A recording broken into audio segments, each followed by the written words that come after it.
what difference it makes to do a COVID test going State House and not any other place.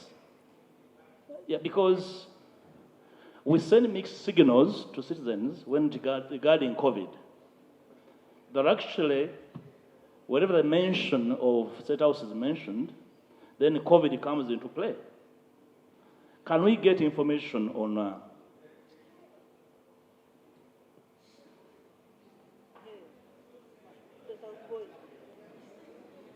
Thank you, Mr. Speaker. The clarification I am seeking from the leader of opposition is whether he has forgotten that we have a very old president who, one way of preserving him is checking everybody.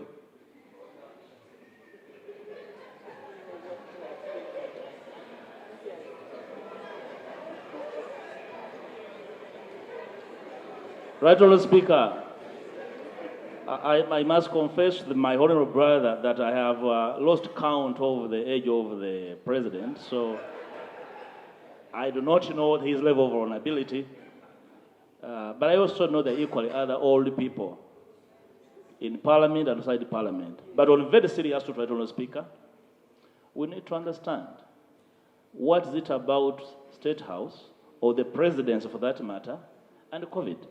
Yeah. Because people visiting this country need to understand whether State House is now the epicenter of COVID in the region and more so in the country. Otherwise, the mixed signals we are sending are not good for us. Or else, COVID is being used as a cover to transport some other intentions that are not declared, Mr. Speaker. Shall we get clarification from the Minister of Health regarding this subject matter? It's not true that people test because the president is old. You are all aware that the president got COVID some few months ago and beat it. But for safety, really, of the fountain of honor, who you know very well, Honorable Semuju, that the president is the fountain of honor. He's only one person. We aren't many presidents.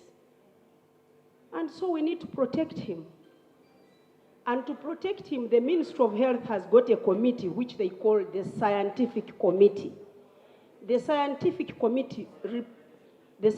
Committee actually advised that everybody who meets the president does a test, including other heads of state. Clearly, not many people meet the president all the time, but the few that meet him need the COVID test. I thank you. I think we need an update as a country on the status of COVID. Whether COVID went away or we still have it. Okay? So we want to know. I think that's what I picked from, mainly from Rob. Because some people also are going to start saying, before greeting me also do a COVID test. So we need to know, do we still have COVID or COVID? And if we could get really a formal statement, it would be really good, Honourable Minister. We shall do that next week, but nonetheless, I would like to state that I did not attend caucus some time back because I had tested positive for COVID. So COVID is still with us. Every week we get between 50 and 60 people who have COVID.